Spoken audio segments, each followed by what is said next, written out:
하나님 말씀은 에스더 2장 12절로 23절 말씀입니다. 구약성경 752페이지 에스더 2장 12절로 23절 말씀. 자, 여러분 교독합니다. 처녀마다 차례대로 아하수에로 왕에게 나아가기 전에 여자에 대하여 정한 규례대로 12달 동안을 행하되 6달은 모략 기름을 쓰고 6달은 향품과 여자에게 쓰는 다른 물품을 써서 몸을 정결하게 하는 기한을 마치며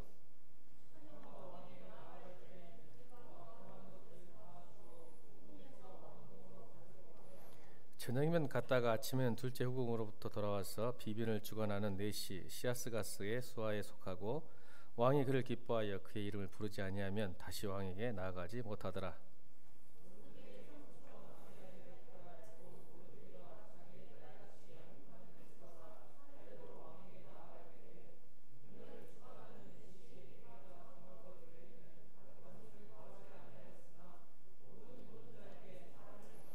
아하수에로 왕의 제7년 10월 곧 데벳 월에 에스더가 왕궁에 인도되어 들어가서 왕 앞에 나가니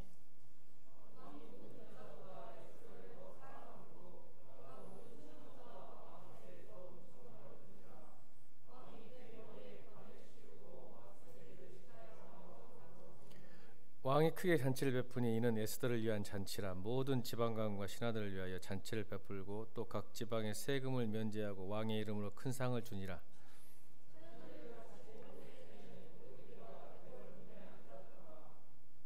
에스더는 모르드게가 명한 대로 그 종족과 민족을 말하지 아니하니 그가 모르드게의 명령을 양육받을 때와 같이 따름이더라.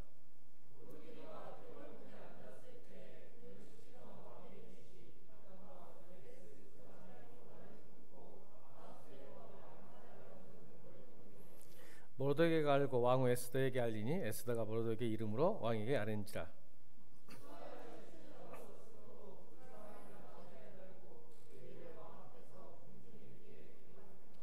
아멘. 하나님이 에스더를 택하신 이유, 우리 교회 머스트북인 Why Jesus를 한다면, 그게 합친다면 Why 에스더겠죠. 왜 하나님께서 에스더를 선택하셨을까? 오늘 그 살펴보기 원해요. 특히 우리 청년 자매님들 에스더처럼 아름다운 처녀들인데, 오늘 본문에 아름다운 처녀라겠잖아요. 우리 청년들 보면 정말 아름답고 아름다운데 그 청년들이 처녀가 어떻게 쓰임 받는지를 잘 듣고 깨달아서 하나님께 평생 쓰임 받는 아름다운 자매가 되기를 주님으로 축원합니다. 아멘을 안 해버리네. 쓰임 받기 싫다는 거지, 얘지. 우리 청년들은 또 있잖아. 모르드게 형제 청년들은 모르드게가 어떻게 쓰임 받는지 살펴보고 아하수로의 왕처럼은 되지 않기를 바랍니다. 오늘 세 사람의 인물을 통해서 어떻게 하나님께 쓰임받는 인생이 되는지에 대해서 살펴볼 거예요. 여러분, 에스더서는 하나님이라는 이름이 나오지 않습니다. 성경 66권에 유일하게 하나님이라는 단어가 나오지 않습니다. 그런데 하나님이 어떻게 인생에 개입하시고 역사에 개입하시는지를 가장 명확하고 구체적으로 이야기 형식으로 풀어내는 아주 멋진 책이기도 합니다. 페르시아 왕비인 에스더가 이스라엘 백성들을 구원하는 구원의 여정, 전투를 하게 하신, 근데 그 뒤에 하나님의 이름 나오지 않는데 그 뒤에서 백그라운드처럼 에스더를 보호하시고 인도하시고 진행시키시는 하나님이, 숨겨지는 하나님, 그러나 강력하게 우리에게 메시지를 주는 하나님, 이게 에스더의 특징입니다. 특별히 에스더는 페르시아에게 포로 잡혔던 이스라엘 백성들에게 포로 후에 해방되어서 다시 이스라엘 돌아가는 유대인과 여전히 페르시아에 남아있는 유대인, 이게 두 종류로 나눠요.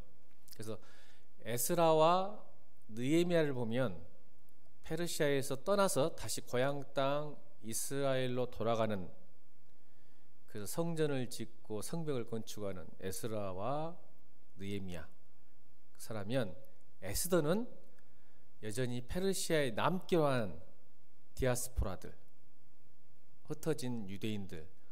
그러니까 하나님께서는 여전히 페르시아에 있던 이스라엘 백성들이나 다시 돌아왔던 이스라엘 백성 동일하게 어떻게 역사하시고 인도하시는지를 우리 주님께서 보여주고 있는 책 중에 하나입니다. 에스더는.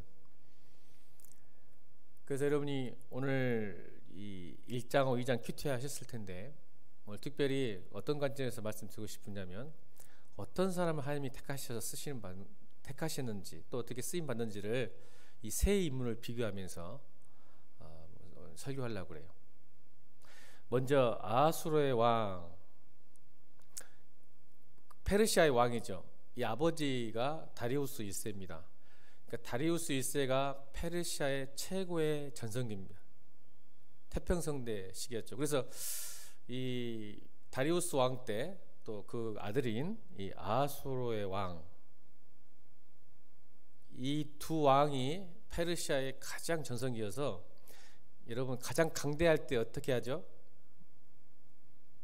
남의 나라를 약탈하고 침공해서 뺏으려고 하죠. 힘이 셀 때. 그래서 다리우스 1세, 아버지 다리우스 1세가 여러분 그리스 알죠? 그러니까 그리스 옆에 이란, 이라크, 그가 페르시아예요. 유럽의 관문인 그리스와 그 바다만 건너면 이란, 이라크, 그 페르시아 지역과의 전쟁에서 이 페르시아가 힘이 세니까 그리스를 쳐들어서 약탈을 하려고 갈 때 이 다리우스 1세가 그 유명한 마라톤 전쟁 아시죠? 마라톤이 탄생했잖아요.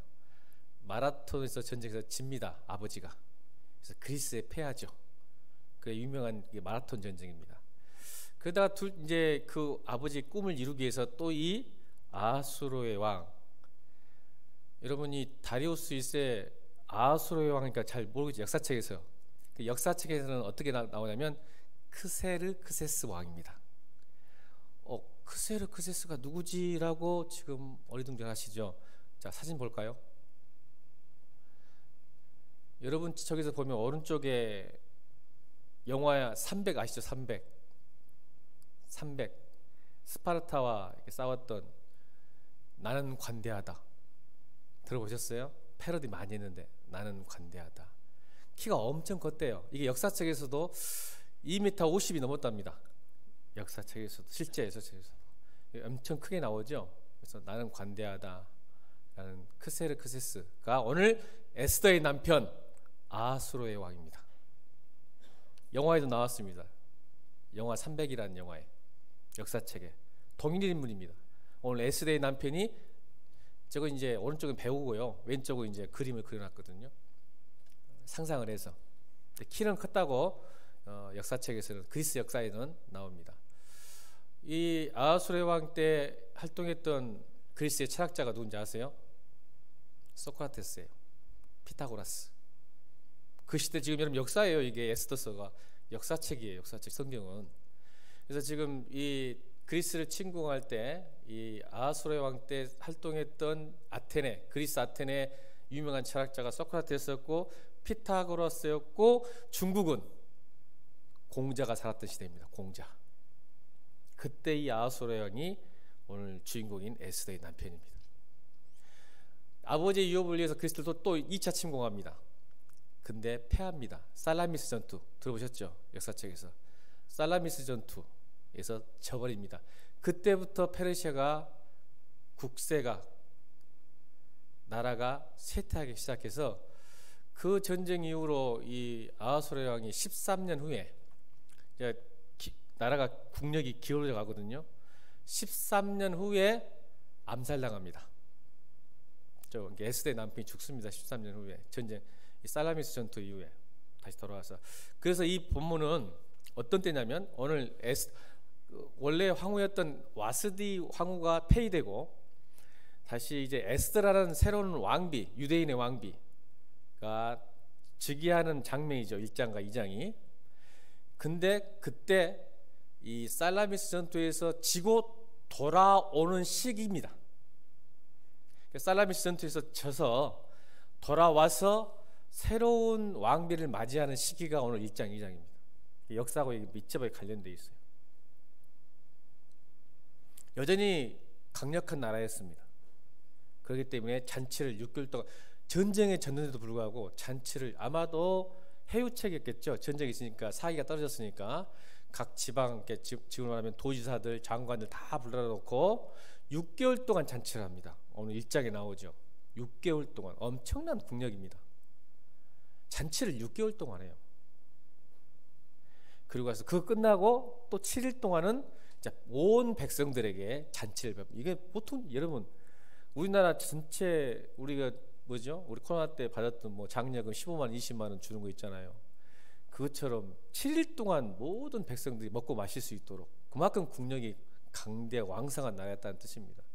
이게 배경입니다. 그랬을 때 하나님은 그 광활한 세력이 많은 페르시아에서 가장 미미하고 작고 약소국인 유대인이라는 나라, 이스라엘이라는 나라의 한 여인을 통해서, 여러분 상상이 되시죠? 그런 페르시아의 강대국에서 이스라엘을 구원하시기 위한 하나님의 계획하심과 준비하심, 엄청난 겁니다. 사실 이 본문은 미리 준비하신 거예요. 하나님께서. 왜요? 나중에 하만 때문에, 하만이 이스라엘 말살 정책을 핍니다.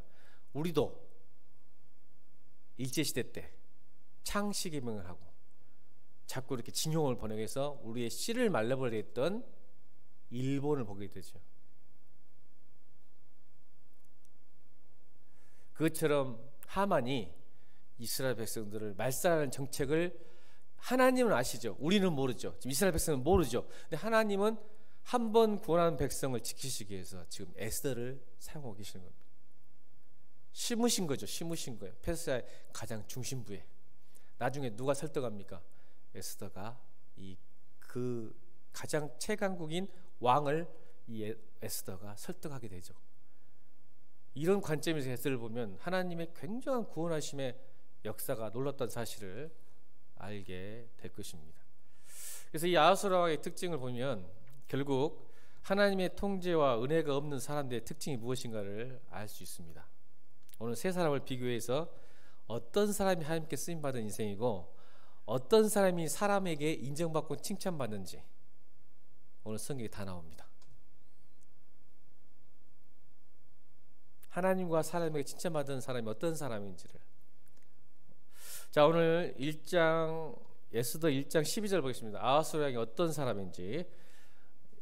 자, 성경 보지 말고 앞을 보셔야 돼요. 왜냐하면 세 번역으로 해서 조금 더 편하게 번역해 놨습니다.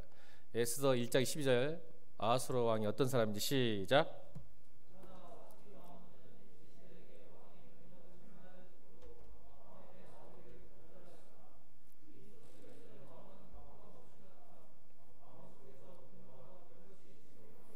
화가 많은 사람이에요. 힘 있는 사람들은 안하무인이야. 유아독전이죠. 천상천하 유아독전. 그래서 이 사람은 화가 대단히 많은 사람이었어요. 이게 화가 많다는 것은 안 좋은 현상이에요. 그래놓고 보세요. 얼마나 화가 많으니까, 감정적으로 화가 많으니까 갑자기 한번 이 와스데라는 왕을 잘못하니까 바로 폐위시켰죠. 그러면서 보세요. 얼마나 사람이 감정적인지. 2장 1절입니다. 2장 1절 시작.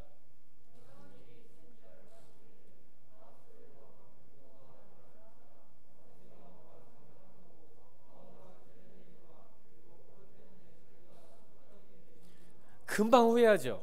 여러분, 감정적인 사람들은, 화가 많은 사람들은요, 그 순간 혈기를 못 참아서 확 돼가지고 감정적인 선택과 판단하고 나서 화가 딱 가라앉는 순간 후회합니다. 맞죠? 화 많으신 형제님들, 자매님들 그러지 않은가요? 그 순간 참지 못해가지고 말 한마디 잘못해가지고 행동만 잘못해가지고 화가 가라앉으면 후회하는 인생.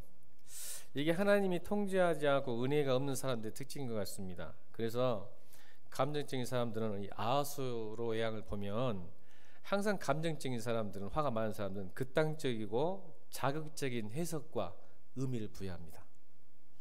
항상 자극적이에요. 그리고 극단적인 해석을 해버려. 그러니까 의미 부여를 너무 심하게 해요. 극단적이니까. 우리가 보기에는 아무것도 아닌 것 같은데 그런 분들은 굉장히 끝과 끝을 가는 거예요. 좀만 잘못하면 나 사랑하지 않는 것 같아. 애지야 그러지 진원이가. 좀만 잘못하면 너 나 사랑하지 않지. 어떻게 나한테 이럴 수 있어. 헤어져 막 그러지 않냐 진원이가. 안 그래. 진원이 이러고 있네. 오늘 저녁에 싸우겠다 또 예배 끝나고. 이런 그땅쟁이 놈아.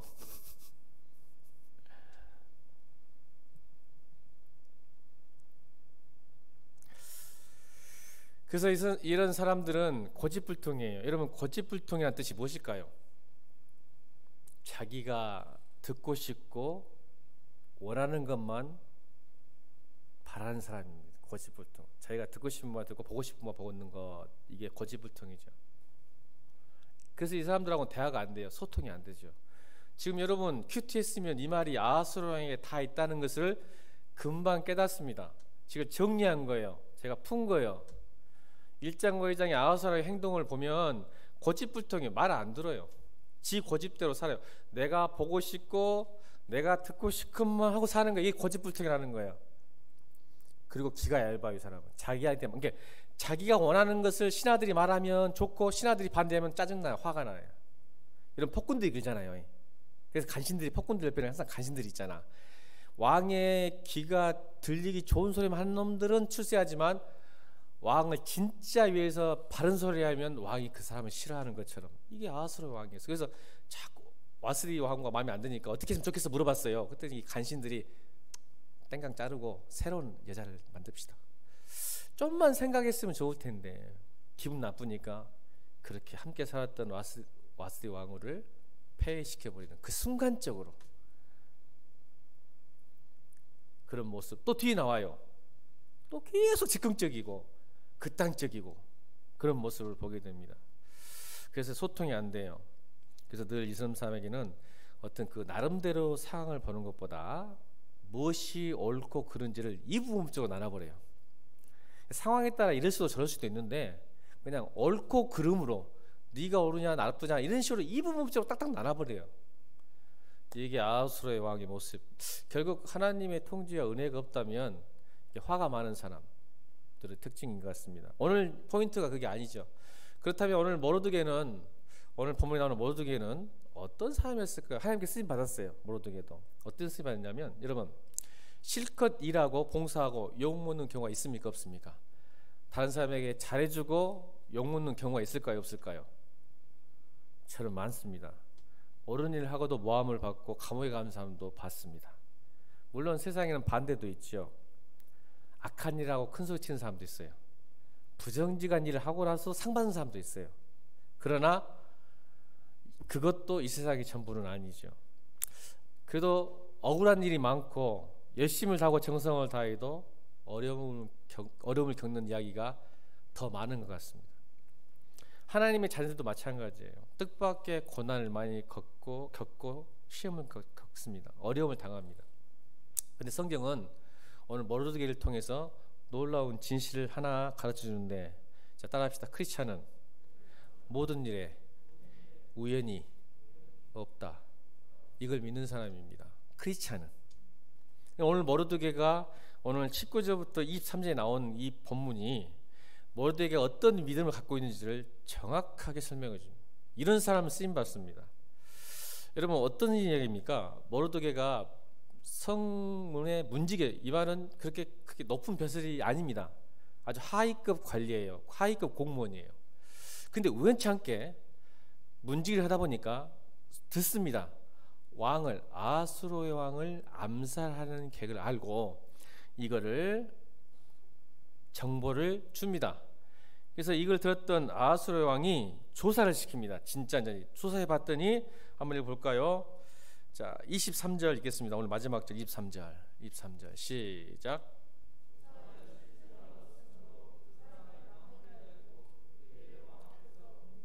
예, 이 모르드게 말의 사실로 밝혀진 거예요. 역모를 밝힌 거예요. 여러분 엄청난 공신입니다. 근데 여러분 성경에는 이 아하수르 왕이 이 은혜를 잊어버려요. 여러분 이 정도 되면 여러분 문지기 정도가 아니라 장관이에요. 장관. 집을 주든지 땅을 주든지 승진을 시켜주는데 아무것도 하지 여러분 목숨을 살려줬는데, 그것도 왕의 목숨을 살려줬는데 아무 일도 일어나지 않아요. 여러분, 우리가 교회를 다니면서 남에게 잘해주고 봉사하고 열심히 하고 오히려 열심히 섬겨줬는데 내가 상처를 받고 모함을 당하고 억울한 일 당하면요, 우리는 어떻게 하죠? 반응이? 여러분 반응 어떨까요? 여러분 말 안 해도 알죠? 섭섭하고 답답하고 화가 나고 억울해서 못 견디고, 그래서 내가 이게 봉사해야 돼? 내가 이렇게 열심히 살아야 돼? 내가 왜 저 사람을 사랑해야 돼? 라고 원망과 불평, 낙심, 포기. 피곤해. 얘가 돈 들어가면서 내가 왜 시간 내면서 이렇게 살아야지라고 낙심할 수 있겠죠. 근데 모르게는 그러지 않았다는 거죠. 여전히 문지기로서의 사명을 잘 감당했습니다. 그런데 왜 이게 중요하냐면, 여러분, 이게 6장 1절에서 뒤집어집니다. 다시요. 크리스찬은 모든 일에 우연이 없다. 우연 속에 숨겨진 하나님의 필연이 있다. 이걸 믿는 거예요. 여러분 선한 일을 하고 착한 일을 할 때 낙심하지 아니하면 때가 이름에 거두리로다. 아멘. 여러분, 우리 너무 보이는 것 즉흥적이고 바로바로 뭐가 일어난다고 생각해요. 그렇지 않아요. 좋은 일은 나중에 일어나는 거예요. 무르익어요. 정말 좋은 그릇은 오래 빚습니다. 아멘입니까? 1,000원짜리 그릇은요, 여러분 도자기를 구울 때요, 두 벌, 초벌 말고 두 번째 구우면 그릇이 돼요. 근데 진짜 명품 도자기는 9번, 10번, 12번까지 구운답니다. 그러니까 우리 인생도 하나님께서 진짜 명품 그릇, 좋은 그릇. 여러분 모세도 몇 년 동안 훈련 받았죠? 80년.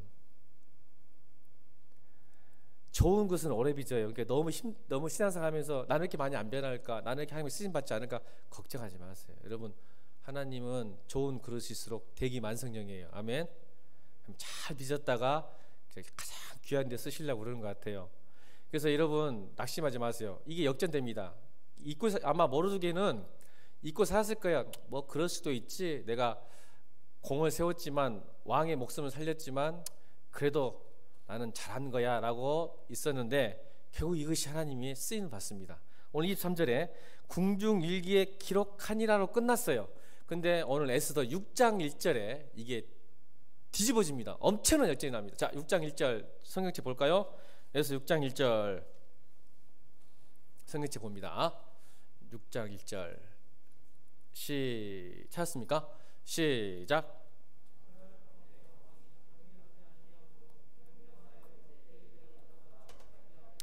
뭘 읽었을까요? 바로 모르드게가 자기를 살린 것을 읽은 거예요. 근데 보세요. 지금 하만이, 자 5장, 오늘 지금 큐티 안 했지만 5장이 이제 하만의 음모가 시작됐습니다. 하만이 이스라엘 백성들을 전부 죽이려는 계략과 모략. 여러분, 하나님 백성 건드면 여러분이 다칩니다. 제발 크리스찬 건들지 마세요. 저는 목회하면서 많이 봅니다. 여러분, 자기만 죽습니다. 여러분 아직 모르지? 하나님 백성은 하나님이 지키세요. 그러니까 모함하거나 힘들게 하지 마세요. 자기가 다칩니다. 하만이 5장에서 지금 이스라엘 백성을 죽이려고 작전하니까 하나님께서 6장 1절 역전시키는 거예요. 잠이 안 온대요. 갑자기. 우리가 보기에는 우연이야. 근데 하나님은 우연이 아니야. 그때 잠을 못 자면서 뭘 읽었어요? 역대일기, 아까 조선 왕조 실록을 읽은 거야. 예전에 무슨 일이 있었을까 했더니, 예전에 모르드게가 나를 살렸는데, 그런데 일기를 보니까 아무것도 안 해줘서 자기가 깜짝 놀라고, 이런 공신을 내가 왜 아무것도 하고 지나쳤지 하면서 6장이 전개가 되는 거예요. 그때 왕이 모르드게를 찾습니다. 그리고 역전이 일어나요. 오히려 나중에 이제 큐티하시면 알겠지만 7장에 하만이 오히려 이스라엘 백성들 죽이려 했던 하만이 자기가 만든 장대에 자기 목이 걸려서 죽는 장면이 7장입니다. 오늘 6장에서 하나님께서 모르드게를 살리시는 거예요. 여러분, 오늘 착하고 선한 일, 하나님 일 한다면 그것이 상이 없고 내게 돌아온 열매가 없더라도 여러분 포기하지 않기를 주님으로 축원합니다. 하나님은 반드시 여러분의 수고와 땀과 노력과 열정을 갚으실 거라 저는 믿습니다. 여러분, 청년 때 기도 열심히 하세요. 제가 다시 말하지만 제가 이렇게 목회하는 거 보면서 느낀 게 내가 청년 때 기도를 참 많이 했던 것 같아요. 막 기도하니까 하나님 그때는 안 들어줬는데 지금 참 기다리다 하나님 때에 막 기도를 응답해 주시는 것 같아요. 여러분, 기도로 심으시고 하나님 타이밍 때 거두시길 바랍니다. 여러분, 기도로 잘 심으셔서 청년 때는 기도 많이 하셔야 돼요. 뭔지 몰라도 해도 막 기도하셔야 돼요. 그럼 하나님 그 기도를 들으셨다가 가장 좋은 때에 여러분 좋은 열매가 나타날 줄 믿습니다. 꼭 기도 열심히 하셔서 청년 부탁합니다. 기도 많이 하세요. 하나님이 다 들으세요. 기억하십니다. 딱 때가 되면 다 주시는 거예요.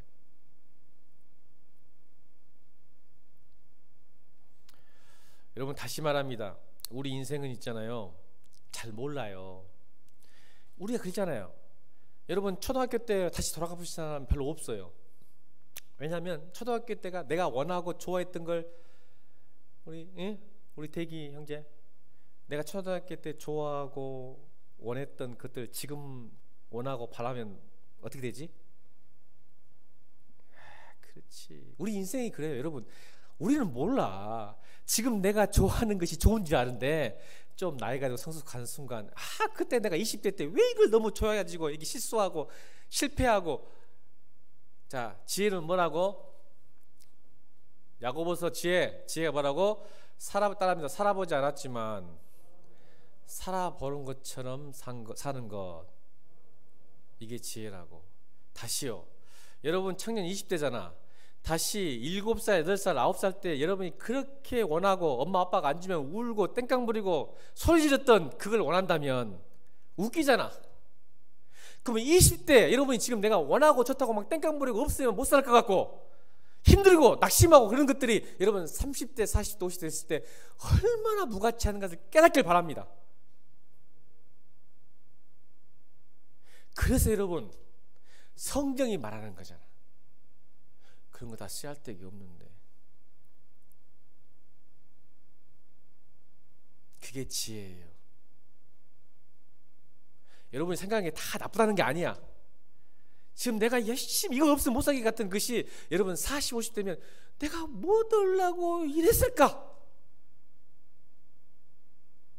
그 아까운 시간을 낭비했을까? 그런 때가 온단 말이에요. 그러나 하나님은 그런 분이 아니라는 거예요. 아멘. 여러분의 수고와 땀을 선한 일에 사용된다면 하나님은 반드시 그걸 갚으시는 하나님을 믿길 바랍니다. 모르드게가 그렇게 했어요. 그래서 여러분의 삶이 역전되고 하나님이 지키시고 끝까지 승리하는 역사를 하는 거예요. 청년 때 그러니까 여러분 성경 많이 읽고 세상이 말하는 그런 가치관 앞에서 굴복하지 않길 바랍니다. 그거 가져봤자 허무하고 공허하고 아무것도 아니라는 거 나이 드시면 아시게 될 겁니다. 이 일을 못해요. 내가 뭐 말하면. 여러분들은 에이 목사님 그런다. 당해봐라. 자, 에스더 넘어갑니다. 에스더. 왜 하나님께서 에스더를 사용해야 되는지 오늘 살펴보고 마치려고 합니다. 오늘 9절 2장 9절 다시 들어갑니다. 2장 9절 2장 9절입니다.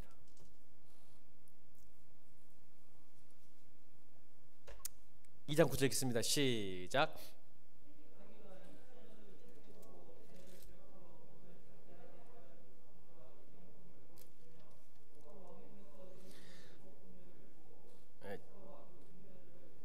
죄송합니다. 8절부터 읽겠습니다. 8절 시작. 왕의 주소와 명령이 반포되매 처녀들이 도성수산에 많이 모여 헤게의 수하에 나아갈 때 에스더도 왕궁으로 이끌려가서 궁녀를 추구하는 헤게의 수하에 속하니 이게 무슨 뜻이죠? 지금 왕이 전쟁에 패워가지고 와스들을 폐위하고 새로운 수산성이라는 그 도성 수도에서 수산성이라는 도시에서 조서와 명령을 반포하죠. 뭐요? 이제 왕을 만들어야 되니까 가장 아름답고 이쁜 처녀를 다 올려 보내라. 여러분 우리 조선시대 본 거 같죠? 올려 보내라. 그랬을 때 누가 그 속에 끼었다고요? 에스더가. 근데 여기서 2장 8절에 나오는 게 중요한 게 뭐냐면 여러분 8절 보세요.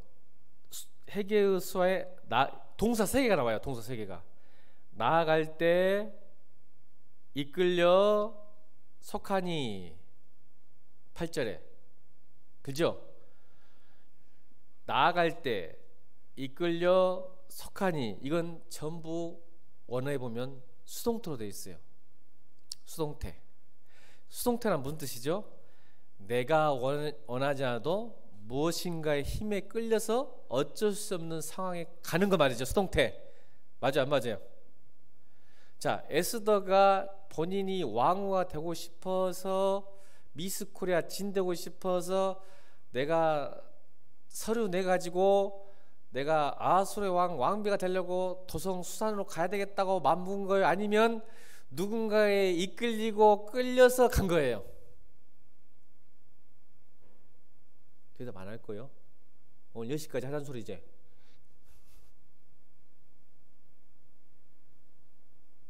뭔 말이야? 내가 원하지 않는데도 지금 그 자리에 서 있는 거야. 여러분 여러분 같으면 누가 조선 총독부 가고 총독하고 결혼을 하겠어? 한국 제대로 된 여자라면 정신 나간 여자라면 가서 출세하려고 그랬겠지. 근데 어쩔 수 없는 힘이 없는 한 여자가 이쁘니까 왜? 여러분 7절에 나오잖아. 용모가 곱고 아름다운 처녀더라. 그러니까 뽑아가지고 지방 관리가 올려 보낸 거 아니야. 누가 갖고 싶었어? 징용을 누가 하고 싶어?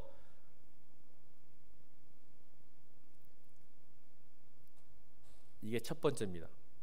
여러분 에스더의 삶은 고달프고 불우한 인생이었습니다.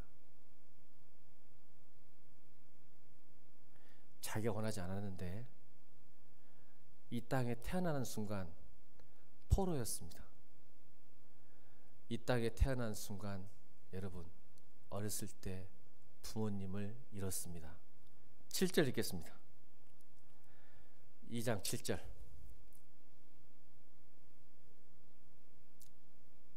시작.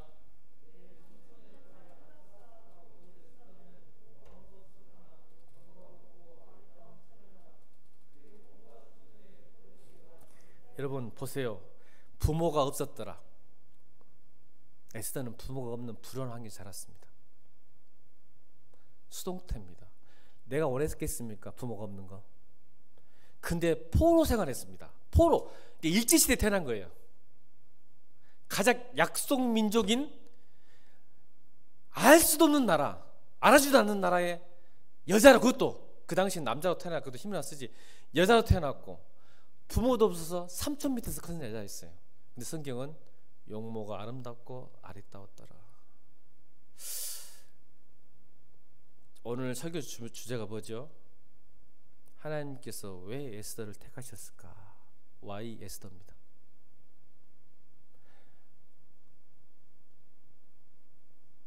근데 오늘 8절도 원하지 않는데 하기 싫은데 가게 됐어요. 참 인생이 좀 이상하죠. 그런데 이제 9절에서 이게 놀라운 일이랍니다. 9절 읽겠습니다. 9절 시작.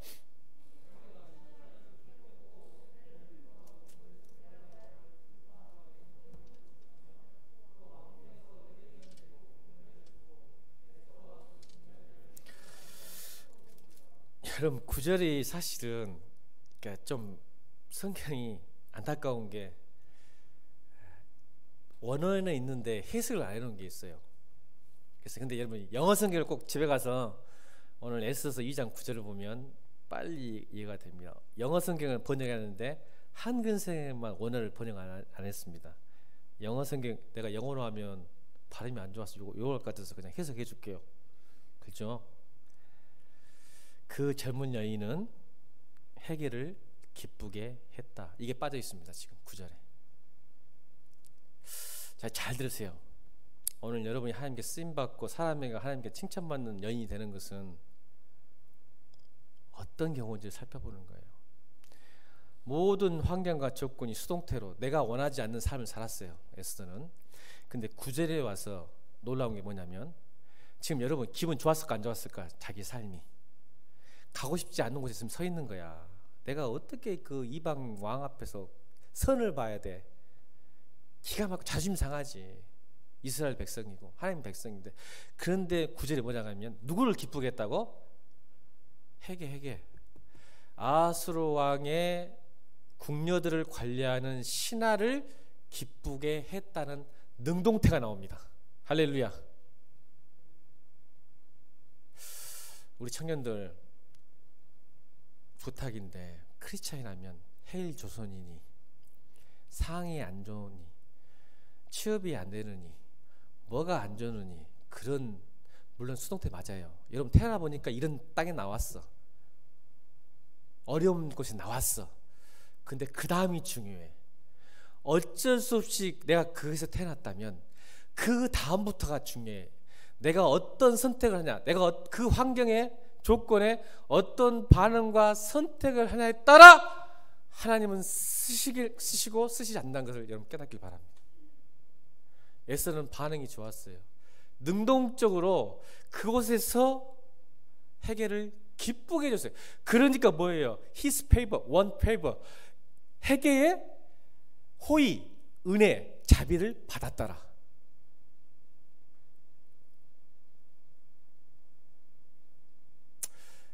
그 인물이 누굽니까? 요셉이에요. 요셉이 구덩이가 없었으면 이집트의 총리가 될 수 없었습니다. 구덩이가 뭡니까? 구덩이 상황이 보세요. 수동태예요. 아니 자기는 잘못한 게 없는데 형들이 자기를 미워가지고 자신을 파 묻었잖아. 가족에게 배신당했어. 에스더보다 더 심한 상황이야. 부모를 여인 것보다 더 심한 상황. 형제들에게 배신을 당해서 죽임당한 요셉. 죽을 수밖에 없는 요셉이 구덩이에 파묻혔을 때 여러분 같으면 어땠을까?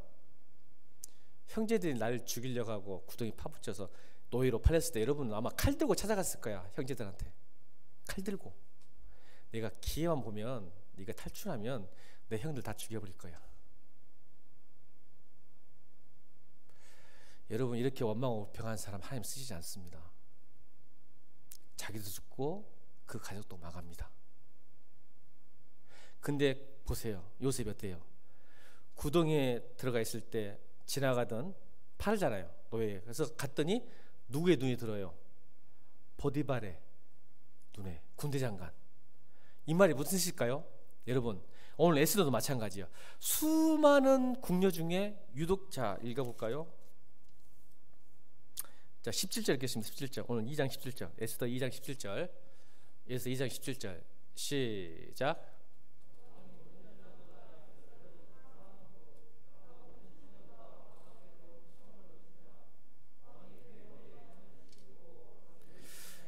여러분 기가 막히잖아요. 왕이 여러분 페르시아 제국이 엄청난 제국이에요. 수많은 여자 중에 유독 에스더를 더 사랑함으로. 물론 여기 숨어져 있는 하나님의 갓 윌이 있어요. 갓 윌이 있긴 하지만 왜 여러분 사랑받았다고 생각해요? 요셉이 왜 보디발의 눈에 띄어서 그 모든 재산을 맡은 집사가 됐을까요? 여러분 환경과 조건이 나쁘면 사람의 얼굴빛이 달라집니다. 그렇죠? 고난과 근심과 염려가 있는 사람은 얼굴빛이 달라요. 근데 여러분 구덩이에 빠져나가고 노예로 팔려갔을 때 요셉이 인상 쓰고 불평 불만했으면 보디발에게 뽑혔을까요? 에스더가 아이고 거기서 죽건데 여기까지 끌려와가지고 내가 이게 먹고 있냐고 인상 쓰고 있으면 왕에게 사랑을 받을 수 있었을까요?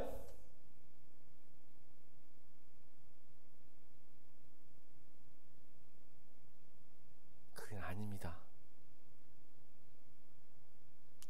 내가 서 있는 그곳에서, 내가 처한 그곳에서 감사하고 은혜를 사모하고 내가 무엇을 해야 할지를 꿈꾸는 사람. 하나님께서 내가 원하지 않았지만 미뤘다고 생각하고 그곳에 내가 뭔가 할 수 있는 사람, 내가 해낼 수, 내 힘으로 할 수 있는 거, 내가 할 수 있는 걸 하는 사람. 그러니까 여러분 요셉이 보디발에게 뽑혔고 나중에 이집트의 총리 되잖아요. 애굽에. 근데 여러분 생각해봐. 인상 쓰고 있어, 어두워, 피곤하게 보여, 화를 내. 그런 사람 누가 사랑하고 누가 써줍니까? 그런 사람을 누가 좋아해 줍니까? 나 힘들어, 나 어려워, 날 좀 봐줘, 나만 바라봐, 나 힘들어. 그런 사람 누가 좋아합니까?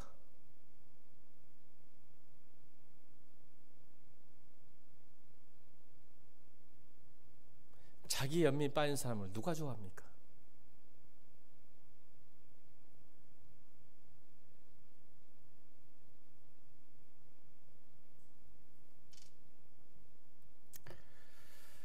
여러분, 우리의 환경은 양날의 검이에요. 따라합시다. 나의 환경은 양날의 검이다. 여러분 환경은 여러분이 원하지 않을 때도 있어요. 맞죠? 따라합시다. 상처 없는 사람은 하나도 없다. 다 상처가 있어요. 내가 원하지 않았는데 환경이 그렇게 돼 있어. 근데 그것이 양날의 검이야. 왜? 내가 그걸 어떻게 쓰냐에 따라. 여러분, 다윗에게 골리앗이 없었으면 왕 못됐습니다. 따라합시다. 다윗에게 골리앗이 없었으면 왕이 될 수 없었다. 맞잖아요. 골리앗이 있었어요. 골리앗이 있었어. 그러니까 엄청난 환경이 안 좋은 상황이잖아. 다윗이 골리앗을 원했을까? 아니지. 골리앗이 쳐들어왔잖아. 근데 사울과 많은 형들은 벌벌 떨었어. 근데 다윗은 그 골리앗을 볼 때 어떻게 했어? 그 조그만 애가 골리앗이 하나님을 못한 걸 보고 어떻게 반응했어? 그 힘 많고 무기 든 형들과 왕은 숨어서 벌벌 떨고 있는데 다윗만이 그 환경을 어떻게 했어? 네가 감히 만군의 여호와를 못 오게 야. 내가 너는 칼과 방패로 나오지만은 만군의 여호와 이름으로 나오니라 하고 물벌 돌 던져가지고 죽여버렸잖아. 여러분, 환경은요 어쩔 수 없어. 양날의 검이야. 만약 그 환경 탓하고 내 상황 탓하고 있으면요 여러분 절대 여러분 독이 됩니다. 여러분 성장시킬 수 없어요. 근데 그걸 그 환경을 가지고 극복해내고 이겨낸다면 여러분 그게 복입니다. 여러분 더 강해집니다. 하나님께 쓰임 받습니다. 사랑받습니다. 내게 힘이 됩니다. 아멘입니까? 왜 하나님께서 에스더를 선택하셨다고요?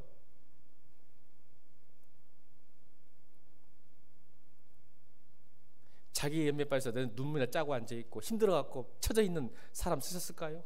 요셉이 노예에 팔렸다고 가족이 배신당했다고 인상 쓰고 내가 나가기만 해봐 다 죽여버릴까 하는 사람을 쓰셨다고요?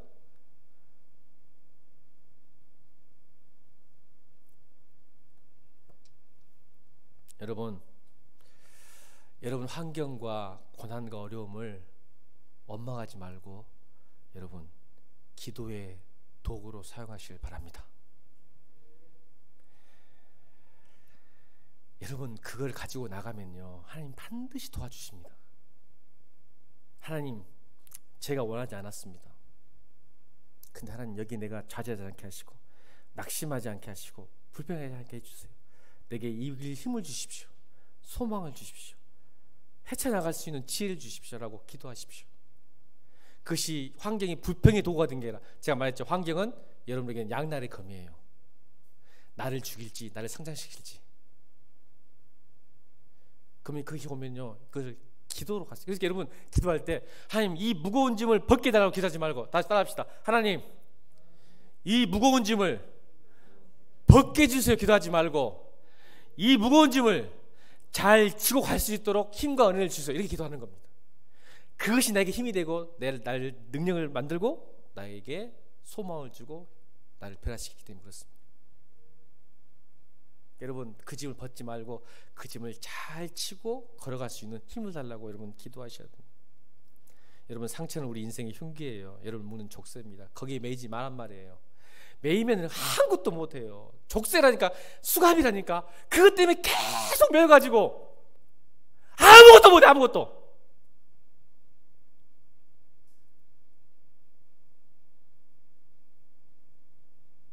하나님은 그런 분 아니야. 그 족쇄를 깨는 분이야. 거기서 자유하고 해방시켜 주시는 분이야.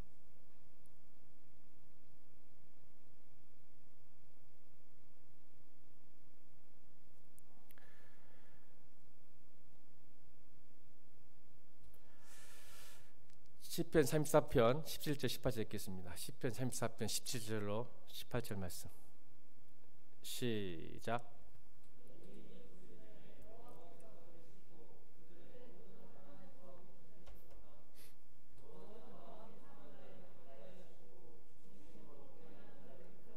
자, 보세요. 이거 여러분 오늘 여러분들 오늘 시편 34편 17, 18 외우셔야 돼요.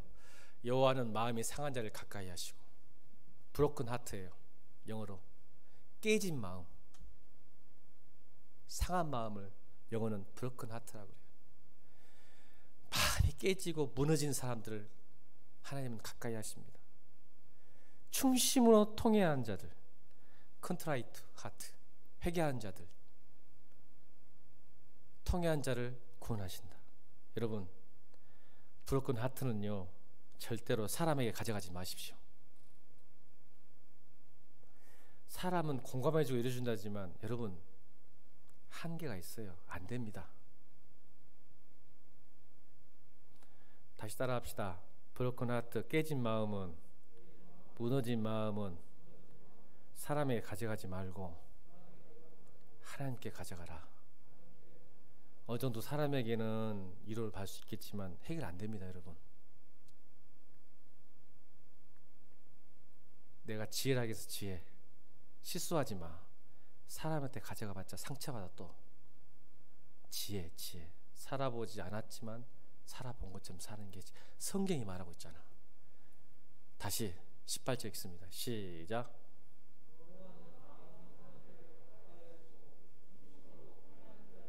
구원 받으세요. 여러분, 그 깨진 마음 구원 받으세요. 시편 51편 17절 시작.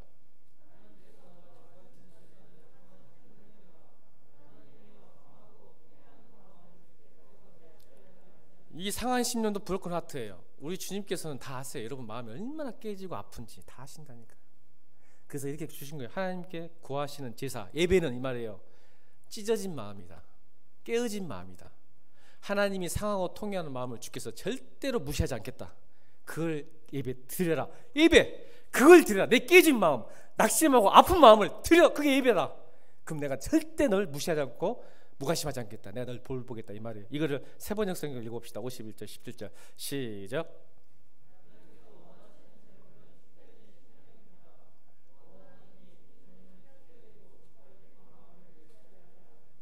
아멘입니까? 이게 구원입니다. 그런 하나님이 있는데 왜 여러분이 그렇게 힘들어하십니까? 왜 사람 쫓아다니고 나를 위로할 사람 막 사람도 안 되니까 이리 갔다 저리 갔다 이것도 해보고 저것도 하고 그래서 중독에 빠지십니까? 게임 중독에 빠지고 도박 중독에 빠지고 술 중독에 빠지고 사람 중독에 빠져가지고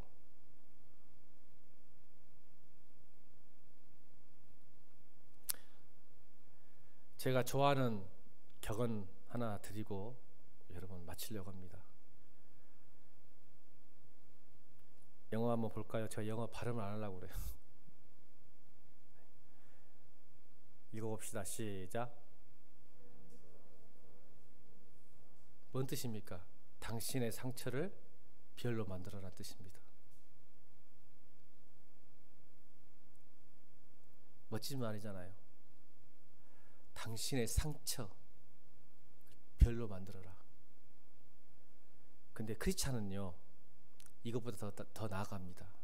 내가 이게 안 되거든요. 잘 상처를 별로 만드는 거 스퀘어 인투 스타 말하는 이게 잘 안 돼요. 그래서 크리스찬은 이게 가능합니다. 다음 시작. 하나님께서 여러분의 상처를 별로 만드실 겁니다. 그걸 가지고 나간 사람에게는 그게 크리스찬입니다. 에스도의 상처를 스타로 만드셨어요. 별로, 이스라엘을 구원하는 별로 만드셨어요. 여러분, 상처가 클수록 별도 큽니다. 아멘. 믿으시고 오늘 기도하십시오. 하나님, 제게 깨진 마음이 있습니다. 아픔이 있습니다. 절망이 있습니다. 하나님 도와주십시오. 그러나 그 무거운 짐을 벗기보다 그 무거운 짐을 잘 치고 승리케 하여 주옵소서. 이 기도하시길 바랍니다.